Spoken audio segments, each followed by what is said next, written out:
instinct I was claiming it.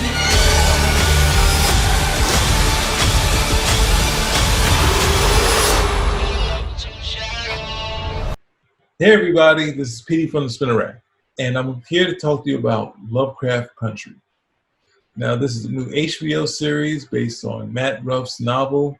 It's coming right after Perry Mason, so filling your your HBO fix that you need.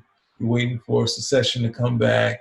You're not getting Watchmen, this is similar to Watchmen, dealing with the past and dealing with subject matter that you might not have seen or heard, because it's in the past and the struggle of the Jim Crow South. But at the same time, this is dealing with the Lovecraftian monsters. This is something, well, you can see in some movies, but I know one of my favorite characters is Hellboy, and seeing Hellboy movies, a lot of Lovecraftian sort of monsters show up in that story. So with that being said, this series is different from Watchmen in the fact that it plays into a beginning, middle, and end. It's not sort of something where they're going around in time, jumping around, sort of like Dr. Manhattan. This is straightforward. Though it has a dream sequence in the beginning, we introduce the character of Atticus, who's the lead, Letty, and we also have George Freeman, who's his uncle. And these characters, they meet up in town. We see them in town. They go off to search on this mystery, it's possible of Atticus's father, and his father has led them these clues that could connect to stuff that's in the Lovecraft novels, right? So they follow those clues, history into an unknown history, and some sort of supernatural thing, and that leads them heavy into the South, which leads them into which is called the Sundowner or Sundown. And these rules about the Negro people needing to be in somewhere off the road by sundown, or else they could be hung or killed, like it's against the law in these towns. So then they run into a little bit of that, and that leads to the monsters finally coming out, because it's Lovecraft from country, right? And since that's what it is, there's a big climax at the end, and it leads them to get to this mansion that says, take your legacy. There's some people in there already. There's some white characters in there already, but they say take back your legend. So ultimately, that's the story. It's a decent story. It's okay. There's nothing big yet, but they show you what's going to happen next.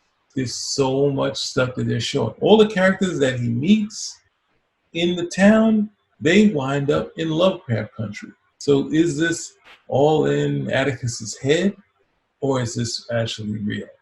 So hopefully they find a way to make this real, but it starts out with a dream sequence. So I don't know how much of this is real and how much you're going to wake up and it's going to be Dorothy sitting at the bed pointing out. Atticus is going to be like, and you were there, and you were there, and you were there. But, we have Journey Smollett, she's in this. Jonathan Peters is in this. Courtney Vance is in this. Angelou Ellis, who's always a favorite, they're in this. I would say I had a little much of Courtney Vance, only because I've seen them in the Project Power that's on, what's that thing? It's on Netflix. So, and he's been in a lot of stuff. So ultimately, I would kind of want, but he's very good at it. So he's very good, and he endears himself to me later on in the story. So I've gotten past all of the good, and there's some decent good. These are some new faces, and obviously we've seen, I think it's Jonathan Peters. I just want to make sure. Oh, I said it wrong. Jonathan Majors, who's also in The Five Bloods, and what else is he in? The Last Black Man in San Francisco. I loosely remember that. I saw it, but I don't know why it didn't stick in my brain. So with that said, I've gotten past the good. With all the good new faces. Any other face? They also said Michael K. Williams is going to be in this. He's going to be he is Atticus's father, but we haven't seen him yet, only in a picture on the wall, right? But there's some things about these characters that we're going to learn later. Anyone else? Oh, and then there's also a subplot to the war with them. But the intro really gives you into a dream sequence. So this is going to be the first sort of thing that was surprising because it was a dream sequence. Because he's at the war, he comes out of the like the sort of scene in Wonder Woman with the no man's land. It's like the whole world, people fighting in the below ground thing, and the next thing you know, he pops up and you see the War of the Worlds tripods. You see this stuff. There's other spaceships. The like sort of the Martian, the woman from John Carter from Mars. So there's so many things happening. And then this Lovecraft monster comes out, and then a baseball player takes out the Lovecraft monster. Now, I'm not one who's had, you know, I've had dreams of possibly, I think dreams can be kind of hacky because it's pulling off of, because my dreams take place in certain settings in Brooklyn and in Jersey and the suburbs of Jersey and some of the dark areas of Newark, since I used to walk through Newark when I was in college. So this is my dreams is an amalgam of all those things. Like this scene is an amalgam of all the books he's read, and he likes baseball. So dreams can be very hacky, and I mean my own dreams, even the ones that are close to movies. They just pick up parts. So I get this part, but it kind of when the baseball player comes, it pushes it to fantasy. When we're watching a good dream sequence, we need to sort of feel that we're in a dream when we're trapped and we can't get out. Oh, but the other thing is, you're a positive person. You're a positive person. You don't have a dream where you're trapped. You have a dream where you're the hero. And this is sort of like that, but then the baseball player kind of saves him, but he gets the girl. So I would just say the baseball player kind of was much. It could have been woke up right after the Lovecraft monster, but they wanted to say, hey, this guy also likes baseball. So they got all that stuff in. And I want to go to my notes. I have a couple notes on this thing, and they're on these two black characters are on the bus, right? And the woman turns to Atticus, the lead, Jonathan Majors, and she says, just going over another bridge named after some dead slave owner. Now, this is my big issue with it, is the dialogue. And not to say the dialogue is bad per se. The issue with the dialogue is that it's not something two characters from the period would say. Because I get that you might have issue with the presidents and the I guess the war heroes and all this other stuff, but the bridge, like the George Washington Bridge, I have never heard anyone go across it and say that's the bridge named after a dead slave owner. Maybe from the past. I'm not sure if that's something someone would say. It's something that sort of is a little too, um, it's like kind of forced, and I guess we say mannered, but it's something trying to have a cool line, sort of like a Kevin Williamson sort of thing, like Dawson's Creek, trying to be a little more smarter than it needed to be. When the story is here, they're in the back of the bus. That's the struggle, and what they're going to do in the scene could be about anything. So that's the first line. There's another gag in there about made it to the promised land. And then there's a FU to old Jim Crow, FU to Kentucky, right? With that said, I'm like, maybe. That's kind of cute. I don't know if that would happen, but I got to let it go. There's some things I got to let it go. It's a cool visual, having the middle finger to, well, sorry, Kentuckians, but it's someone going through the struggle. Maybe he had a hard time in Kentucky. I'll be okay with that one. But it's a little forced, but what can I do? Right? I can't complain about everything. But seeing them in the back of the bus and the sign, then you have all the storytelling's already there. So you don't need much. They could talk about anything. Hey son, where are you coming from? Oh, I did this, that, and the other, and it leads to the next scene, right? That's all it had to be. And then because the next scene is brilliant. The next scene you have him reading, you have him with the glasses on, you already see that this character takes the glasses on, he takes them off. It's something like it's a very a very cool visual. And at the same time, there's a pickup because the bus breaks down.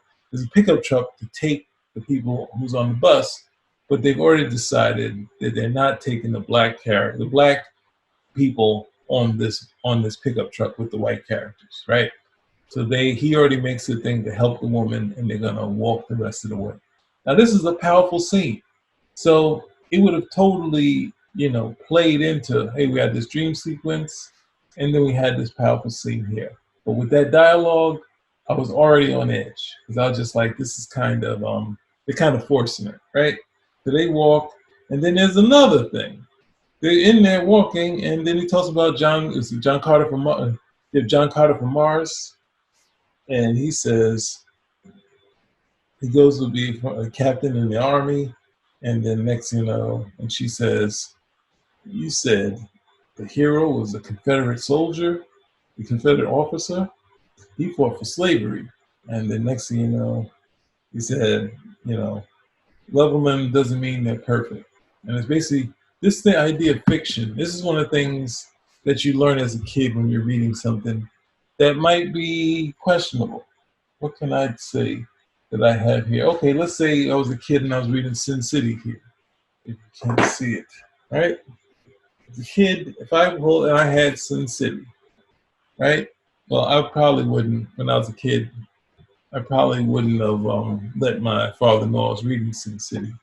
But I would figure a way to explain it had he saw it. So he saw Sin City. I basically be like, he's a guy who saved, this woman who this woman that was nice to him was killed, and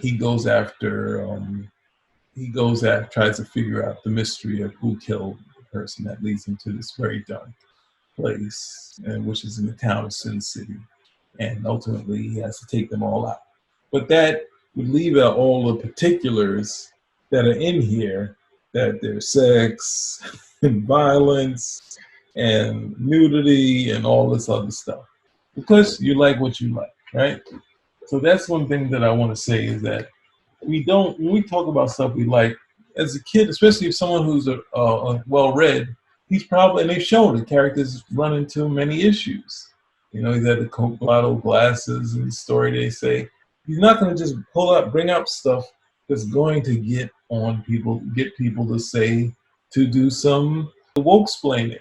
Like, hey, do you know that he fought for slavery? Of course he knows that. But you have to go into woke splaining. I got to show you how smart I am. And people, when you put splaining on something, people do not like it. If you say, I've done it, I've messed up and said woman-splaining, and that does not go over. Man-splaining, we take it on the chin, we move on for whatever reason. Or naturally, we don't move on. We get slammed by everybody else. But when you try to go back and someone's explaining to you the history of something, and you say, hey, that's is a woman explaining, you can catch it. I'm just letting you know. So I might catch it for woke explaining. But anyway, that's that, right? So this is ultimately something else about fiction.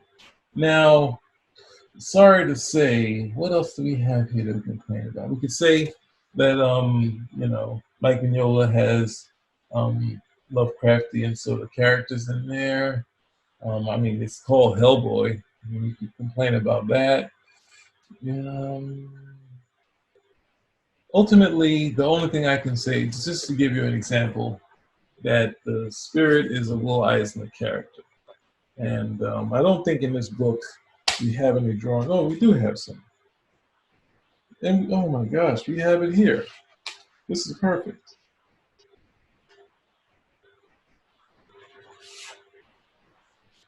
I didn't expect to be able to show you this. But now Spirit was not a good movie.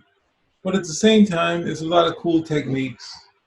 And it was going to lead me to get a nice book of Frank Miller's storyboards. But I never got that because I'm a big Frank Miller fan. You saw the stuff I have with Frank Miller here. And we have Will Eisner stuff. Now, Will Eisner is, so that they say cinematic storyteller, but he doesn't like that. He kind of decided that comic books are its own invention, but he does a lot of storytelling elements in one page. You know, you have a lot of character in there. There's Will Eisner here, the great Will Eisner. He's, you know, talent. And then we have another bit of technique here, right? Look at this. Look at that technique. That's sort of the shading and light and dark, which people would call cinematic type of thing, because he's drawing from what's that thing from Citizen Kane. We have this sort of artist who was, I think he still owns the Spirit, and he was able to keep the Spirit in print. Like, look at this sort of thing, this sort of effect. Some of the things that was inspiring Frank Miller. And here's another one. Look at all this. And you've seen, I've done videos where I've had artist editions, and I pointed that out and pointed out, you know, I've had to buy these things because I love them so much. And I wanted to buy the Spirit. I totally wanted to buy the Spirit. I was totally with it. But then you go to this page here, right? And this leads the characters of the Spirit. You have the Spirit, his girlfriend, the chief of police. And then under the S and the P, there's Ebony, right? And Ebony is an offensive character. And ultimately, as much as I would have loved to see the original artist edition of the Spirit, I couldn't do it. I didn't even know that picture was in here. Now, the Spirit has been updated a little bit by Darwin Cook. I think Alan Moore had done a little thing with him also. And they kind of stayed, in Alan Moore's, they kind of stayed away from Ebony. And Darwin Cook brought Ebony back. He's a scrappy kid who was not offensive in there. So I'm all for updating characters and moving on. But there's nothing, I'm not gonna throw out the Spirit because Ebony, I can't buy it. That's the hard part. If I was young and I was a fan of the Spirit, it's tough to say, because back then, early on, there's a Kirby character, Tiptoe Jones, and Kirby, you know, co-created the Black Panther. The Cold Tiger, which was the basis for the Black Panther, was the initial idea for that coming from Kirby. But then you have this character that was drawn, Tiptoe Jones, in the 40s, which was done like any other Black character from that period, which is sad to say. But how do we deal with history? And that's one of the things this character does, but he does it a little too much out in the open. And I think the point why I'm saying all this about that one scene is a lot of times you learn as a kid to an adult to sidestep having to hear, well, you know, this person was that. Well, you know, that person is this. Sort of what I call the woke splaining, right? So with that said, we have to move on because I could give you 3 million examples. And I don't want to go any further. Now this one, they move on. Atticus gets home. He's, you know, he meets his Uncle George. He meets Hippolyta and their daughter. The daughter's a very well-accomplished artist. She should be doing comics on her own now. When I was that age, I was nowhere. I was still just doing single figures. A friend of mine, he was into sort of doing cartooning and storytelling. So to get there, they actually have a business, which is called Safe Negro Travel. And then the tagline says, keeping you safe while you travel, right? Self-explanatory, but that's a cool sort of thing saying, here it is, and they have a map. They don't go into explaining it too much, right? So that's there, and that's there. They go about their business. They hear things about the father, as I said. Then we get to the next scene, and they get to the hard part, because they already pointed out to you the issues with John Carter from Mars, right? So then we have The Outsider and Others by H.P. Lovecraft. That's a book that's picked up. And if you go in there, the next scene, and this is a bit to the story because this is Arkham House. You know, Arkham House is the people who put the book out. And then he says, the hard line on the creation of niggers, right? So they're attacking it first for, you know, head on, this line that's in this book, right? So this is the hard part of the story, because but it's also at the same time kind of apologizing that this stuff is in here and saying separate the art from the bad stuff, which is very hard to do. And is waving to the audience saying, we know the Lovecraft stuff has some bad stuff in it.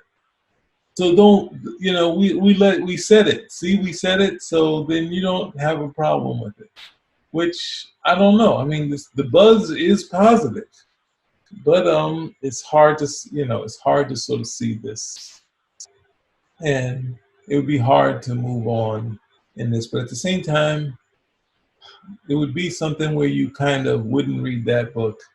I don't know. It's one of those weird things. But at this point, this thing in the scene is trying to explain to the audience that we know what's in there.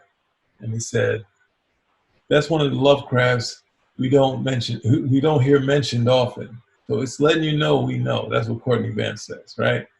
So with that said, and then what's the name? Then Atticus said, Pops made me memorize that poem. So it's like really hitting home that this is some pain that he sort of gave, the father gave the son. The word for word after he caught me reading this, it's like he had to recite this. It's like, so that's one of the things where it's kind of been like, hey, this is what it is. We're trying to explain to you that we know what it is. Please don't write us in and complain. We're really letting you know. So from that point, I think there wasn't too many hiccups, because we get into the sundown thing. But it's one of the things that they have some cool stuff with the fire hydrant people party. There's a band and whatnot. Whenever they have water in the fire hydrant, it very much connects to my childhood in Brooklyn, which that's one of my big loves was playing in the fire hydrant. It was just the biggest thing for me. When I saw it in Do the Right Thing, it's another big thing for me. So it's like seeing that. That's when Journey Smollett, she comes into the story, and she's introduced to sort of this. She has some history, but she's having some money troubles. But then we find out later that she's kind of, fighting against the system. That's why she got no money. And it leads her not to be there for her mother's passing. So her siblings that look nothing like her, we already know Journey has a sibling, Jesse. And they don't look exactly like, but they look kind of similar. You could see them and be like, oh yeah. I can see that they're siblings, They like the same complexion, this, that, and the other. I don't know, maybe she looks a little different, maybe that, that sort of thing.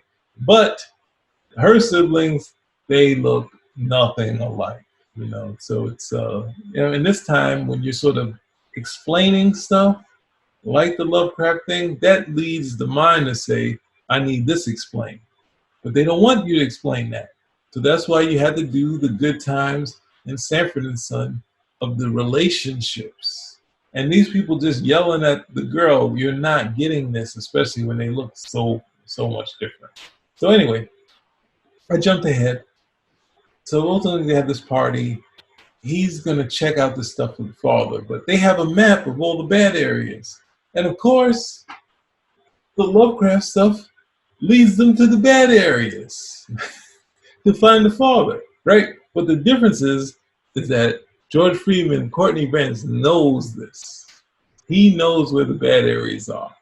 So he's going to take them there. They go in. You see them eating in places where they just get bothered. They get the colored station. They're eating. They're doing. It's not a big thing, right? They get accosted by some white people acting up. He wants to fight. He holds back. They move on. But then they go into this town. I think Deacon. I think that's the name of the town. They go in this town, and he gets a tip. But they're like saying this is right with these trolls that that chase black people. I think they used to chase people. So it hints they're going to be chased. So they go to this town. It looks bad. And they're not that wary. Then Journey, she gets stared at by these white women, and they're not saying, you know what, we need to get out of this town. Because they already know they're getting close to sundown, sundown town, right? So when they get to this part, they go into this restaurant. They're not getting served. They don't. They have to hear that they're going to be attacked, and then they get chased out of town because we need some action. But at the same time, there's this fancy car that helps them and is able to stop them from being chased. There's a white woman that comes out of it. So as much stuff as we like, just like Django, we got another white savior. But that's the thing. That's why I don't play the game of tropes, saviors, except for when it's a black exploitation. You can't have a white savior in a black exploitation movie. That's just it's a no-no, right? I've already said that. Let's stick with that. But this, it can have it because you can do whatever you want, right? This is just a basic drama. But the thing is, you're going to point out a white savior for everything else, and you'll be like, this one is so well done. It's so woke. I'm not going to say anything about that. So that said, with that said, we move on to their travel. They go to Letty's brother's house where she gets screamed. I told you all about that. All those scenes are good. But when I watched it the second time, I'm like, now, when they leave this house, they need to figure the times they need because they pass a sign talking about what they'll do to Negroes in the town. They already said that, so they should be mindful of this. But of course they're not, because it's a TV show. And if you're watching a TV show, they're leaving at night. They get up in the morning. The next scene is like 10 minutes to 7. Like, we've lost all this time because we're like, we need to do the sundown thing, right? Instead of saying, let's get rid of some stuff in the front so we can have them do something, look for it and say to the audience. Because you explain it, when you start explaining, you have to keep explaining. So if you're going to explain everything, then you have to say, it's going to take us, it just makes no sense. It's going to take us, we're going to leave here. We should leave early because it's a sundown time. We could get killed. But no, they don't do that. They leave the house, and the next scene, when they're searching some stuff and they're stopped on the side of the road, they get stopped by a police officer. And the police officer is saying that what would happen if they caught them in 9 minutes. And he said, if you go south, you definitely not make it. He said, well, I'll go north. Oh, and you're a smart Negro, right? He didn't say those words, right? So then they go the other way, to get chased, they get out of town. But this is what happens, which makes sense. There's another roadblock. There's something else that's going on, saying that the black character couldn't know the name of the police officer, which makes no sense. But, if you're trying to save your life, I think you would go for it and say, you just stopped me in the last town. It's like, we're just trying to get out of here, right? But they get this whole thing of they're stopping some people stealing cars, and stuff like that. And, I don't know. But it's like this thing, they screwed us with the time. They tricked us into thinking that these characters just out of the blue. But if you watch it a second time, they leave the house. They don't let you know how long it's going to take to do what they need to do. And they're not on their business. Courtney Vance, George Freeman is not on his, safe Negro travel. He is not on it at all. It's all set up for them to go through this, and then you get the big Lovecraft scene. But this is also to punish the racist white cops, which I'm fine with. It's big monster stuff. There's some things that don't work in it, because obviously the guys on the floor, they're about to kill them. Monsters attack the people standing. Makes total sense, right? Courtney Vance stays down. Makes sense. He's walking slow. He's not a threat. Everyone else is agitated, running around, jumping, and they show what can happen. You get bitten by a Lovecraftian character, then you change into a Lovecraft character yourself, right? The cops have been bitten, and then Journey, her character Letty, is like, they won't let the black guy run out there because they don't trust him. He's a smart Negro. He's gonna run away. So instead of that, they said, let Letty go. And she's like, She's like, she says that, you know me, I ran this and that in high school, and she tells her stats and all this stuff. Like, he already knows this stuff. This is once again explaining stuff we know. To tell to the audience this is her history. But ultimately, then she's running on speed, and these are four-legged creatures. They could beat her at any time. I don't care how fast she is. She needs a flashlight. She needs something to scare them with, right? So that, but she doesn't take that. She just books to lead them with the flashlight, and they're in the thing. Someone changes, and then of course Letty comes in with the car. Not, I mean, we can complain about, which is a fair assessment to say that how does she know where she was driving in the thing that she would kill a cop or the monster and not, you know, George or Tip, as they call it. So ultimately, they have all these flares.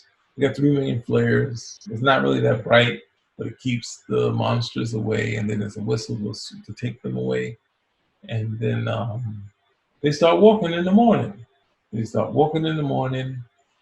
Courtney Vance, who has bad knees, is making it. He's not a hindrance, but he makes it. You know, I don't know. They shouldn't have had that subplot in there. He could have just been slower. But they make it to this mansion. We don't know how much. This is another thing where they're playing around with time, because like 3 black people and like 6 dead cops would lead more cops coming to the area saying this. We haven't heard from such. So no, they'd had time, but the walking in a town could lead to people calling. But at the same time, the story has to move on, right? They can't keep getting stopped, or else, you know, the story is not going to happen. So they go to this mansion, and the white characters are in there like, this is your legacy. And that's about it.